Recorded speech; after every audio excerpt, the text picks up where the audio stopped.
Pasti sejak foto tadi ada satu kegagalan yang Bapak Mama temui, yaitu ketika kita menyanyi.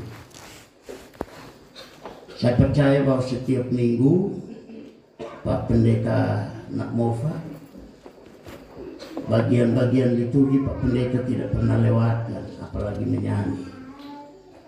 Kalau ini pagi saya kasih lewat yang menyanyi-menyanyi. Karena saya pernah alami Bapak Mama di tempat yang lain, kami menyanyi Kidung Jemaat nomor 100, kami ulang 4 kali. Notnya habis, kata-katanya masih ada.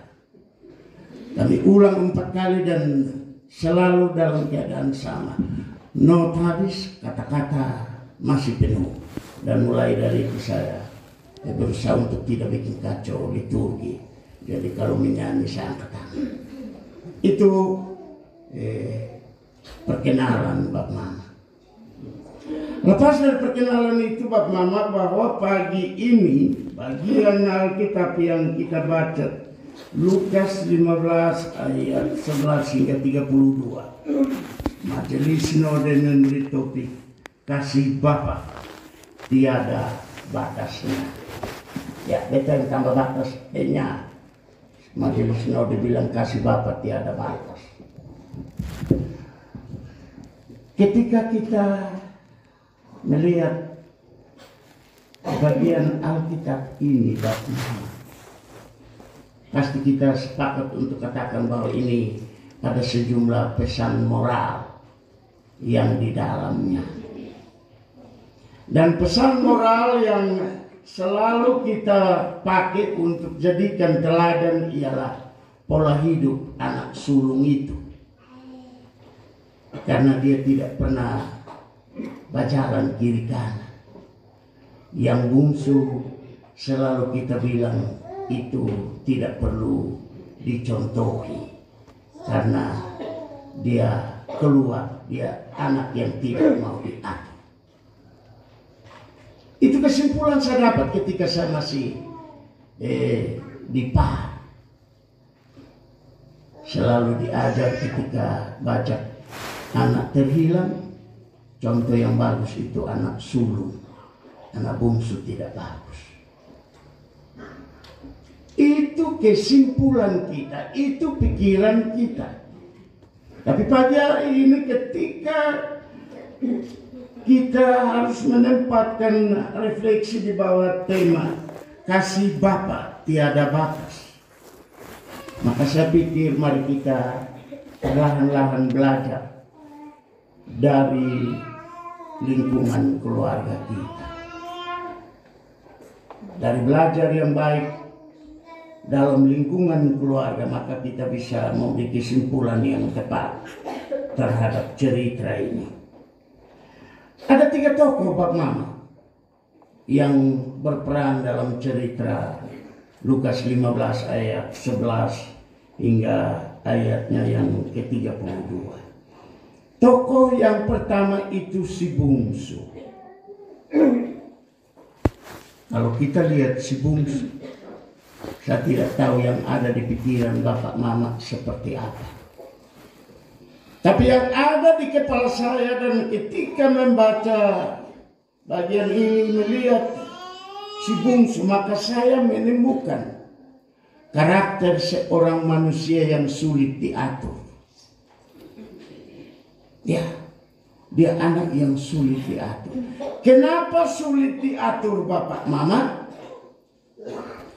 Karena di Yahudi itu orang punya kebiasaan bahwa meminta bagian dari warisan itu hanya bisa terjadi kalau yang memberikan warisan itu meninggal.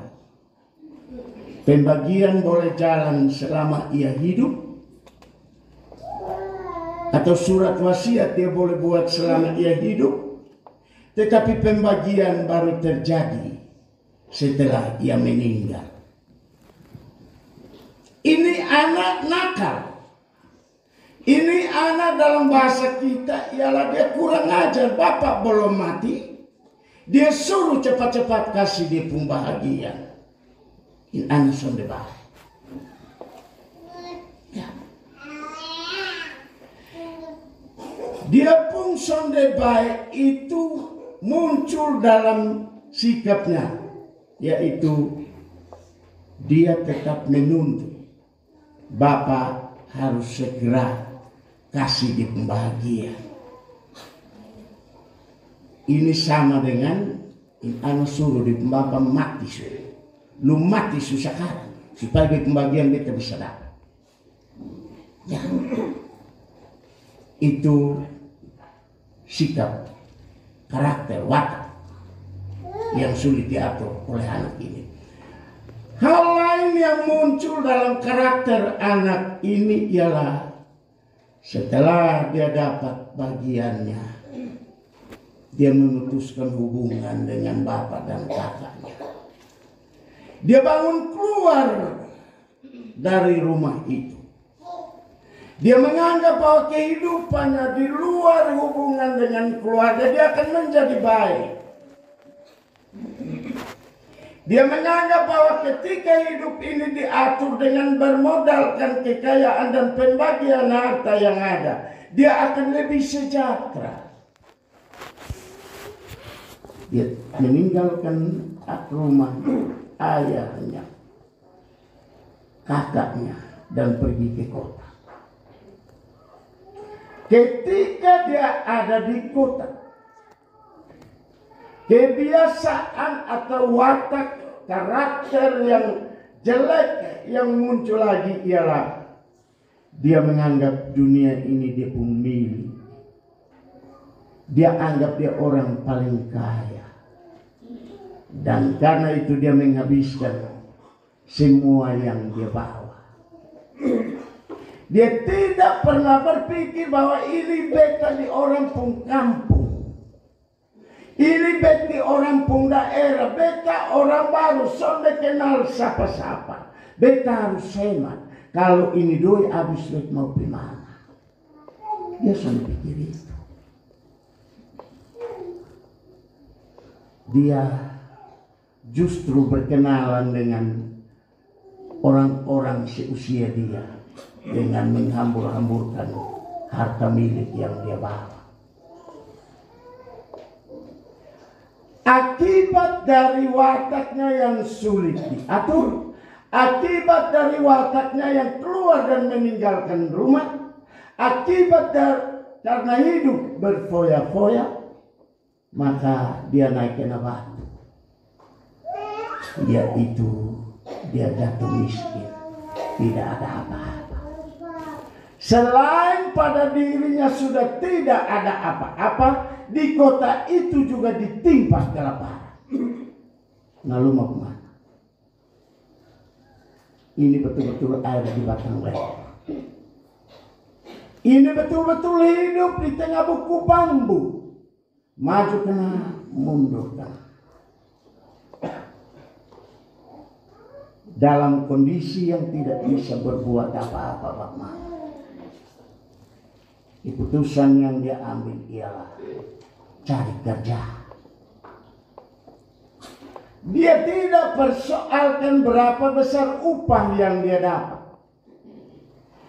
Yang penting cari kerja, dapat kerja untuk isi perut. Dia tidak pikir bagaimana dia bisa dapat uang beli makanan bergizi saja. Yang penting perut jamba bunyi lagi. Orang lapar kan perut babunyi. Cacing sun ada juga ada memang.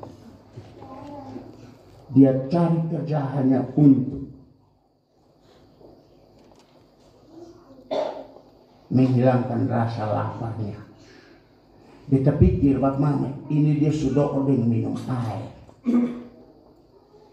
Karena salah satu hal ketika orang lapar kan minum air.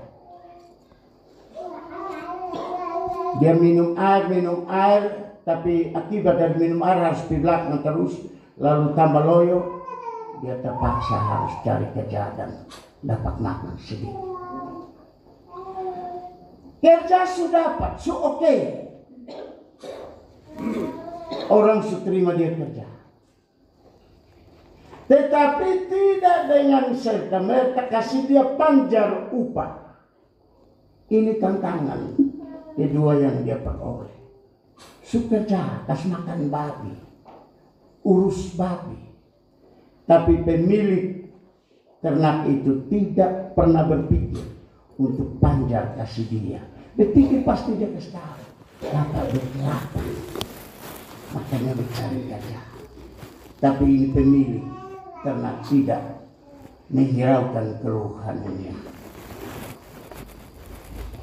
Di tengah-tengah penderitaan akibat lapar, miskin dan tidak punya apa-apa,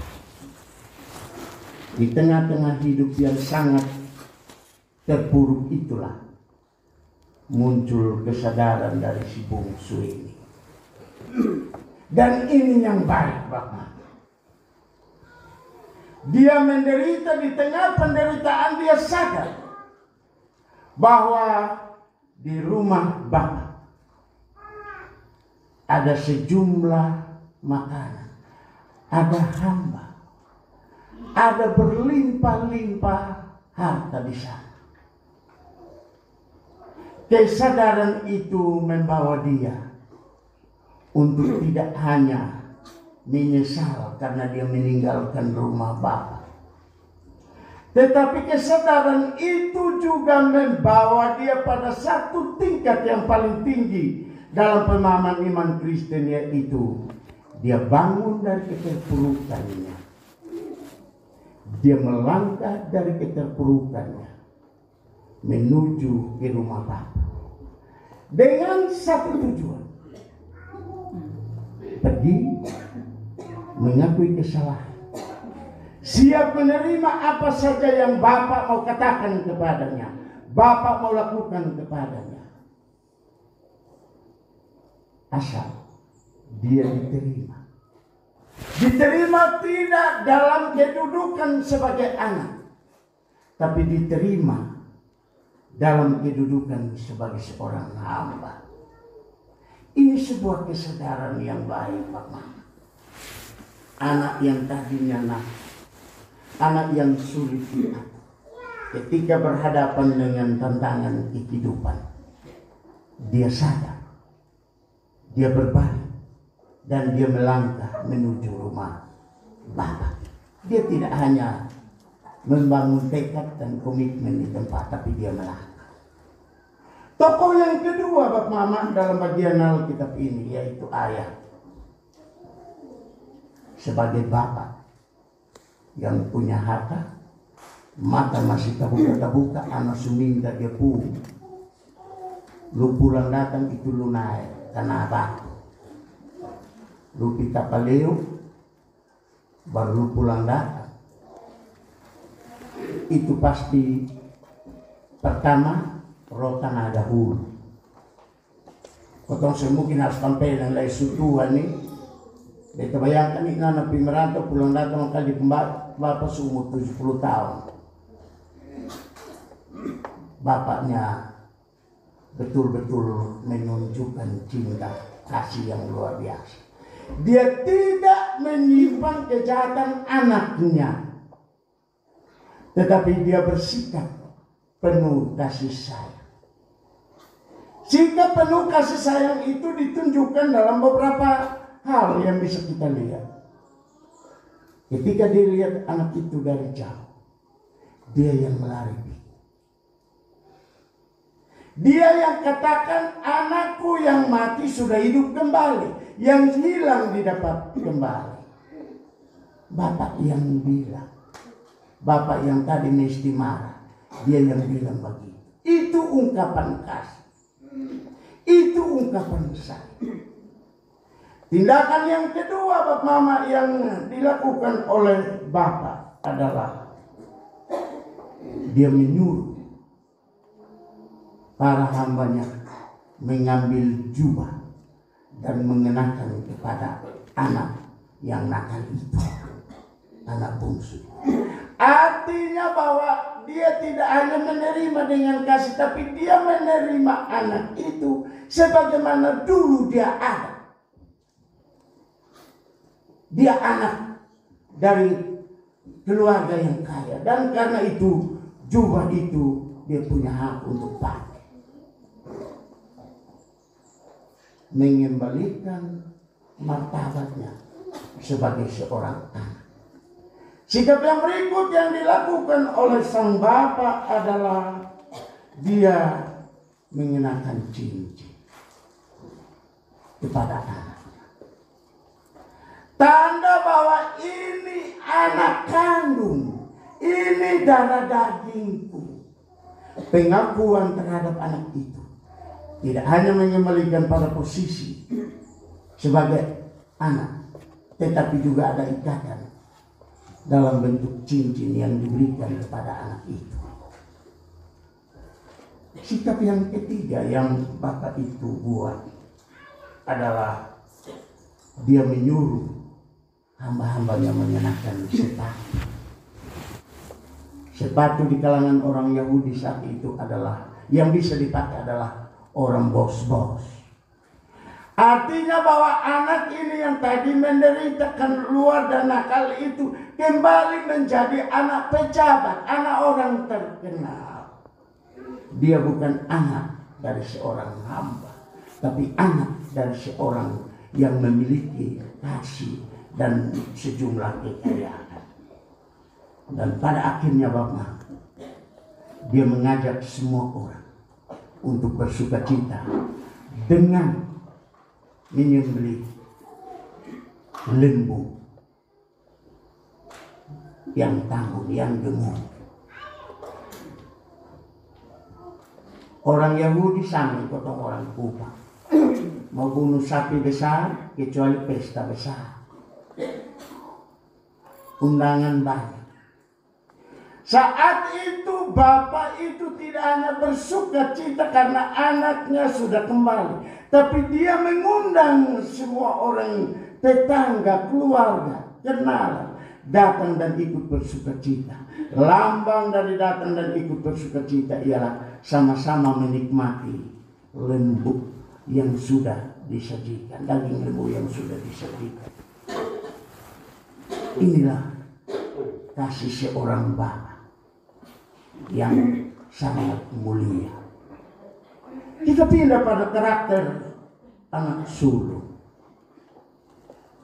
Anak sulung ini sifatnya yang baik ialah dia tinggal dengan bapak. Dia tinggal dalam rumah. Tapi sifatnya yang tidak baik ialah dia orang pendendam, tidak pernah memberi maaf kepada orang lain. Buktinya, ketika dia pulang, ada pesta, ada nyanyian, ada tarian. Beliau tidak masuk dan tanya bapak, tapi beliau panggil hamba-hamba dan tanya.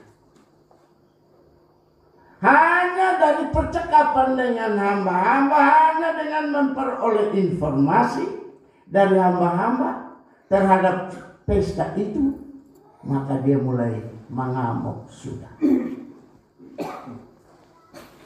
Dia punya mengamuk itu dasarnya ialah dia ingin diperlakukan lebih istimewa dari anak yang bungsu itu. Bapak menghadapi dia mulai berhitung dengan bapak. Tapi sekali lagi, ketika dia berhitung, bapak dengan sabar membiarkan dia beromong. Habis beromong, bapak memberikan penjelasan kepadanya. Bapak Ibu saudara-saudariku yang dikasihi Yesus, dari sejumlah catatan yang saya sampaikan, ada beberapa catatan yang mesti kita belajar dari bagian Alkitab ini. Yang pertama, bahwa kita orang percaya adalah orang-orang yang ada di dalam rumah Bapa. Betul betul. Kita sekarang ada di dalam rumah Bapa. Karena kita ada di rumah Bapa, maka tuntutan yang mesti kita terima dan jalankan ialah hidup berdasarkan kasih yang sudah dilakukan oleh Bapa terhadap umat manusia. Keselamatan melalui Yesus Kristus itu bukti kasih dari Allah terhadap manusia. Catatan yang kedua, kita yang orang percaya hidup di dalam rumah Bapa harus hidup juga dalam aturan Bapa. Jangan bikin aturan lain. Bapak bilang mengasihi, mengasihi. Ini anak sulung pengkelemahan ada di situ. Dia tinggal di rumah Bapak, tapi dia tidak hidup menurut hukum Bapak. Karena dia tidak mengasihi adiknya. Dia tidak mengampuni adiknya. Kita yang ada di dalam rumah Bapak, kita tuntutan yang kedua ialah kita harus menaati hukum Bapak, yaitu hukum kasih. Catatan yang ketiga yang saya dapat Bapak ialah bahwa ketika kita diberi kepercayaan untuk menjadi anak yang dikasihi lewat berbagai tanggung jawab, maka hal yang mesti kita junjung tinggi ialah mencari nilai kebenaran dari pelaksanaan tanggung jawab itu. Contoh sederhana sahabat mama, ketika kita disuruh untuk menjadi orang tertentu, katakanlah menjadi pemimpin paduan suara kayak apa kayak begitu, vokal grup, lakukanlah itu secara baik, bahwa menyanyi itu adalah sebuah khotbah yang diberi nada. Dan karena itu kalau menyanyi tidak baik, maka itu kita sementara tidak memuji Allah. Kelemahan, sekali lagi, kelemahan anak sulung ialah dia membuat aturan ketika dia hidup di dalam rumah Bapa. Hari ini kita membuatkan panitia persidangan. Sidang 2 hari. Tamu dijamu dengan baik. Itu pertanda bahwa panitia bekerja sesuai aturan. Dan karena itu sidang berlangsung hingga selesai. Pola hidup seperti itu mesti menjadi hal yang kita kembangkan dalam hidup dan pelayanan kita. Tuhan memberkati kita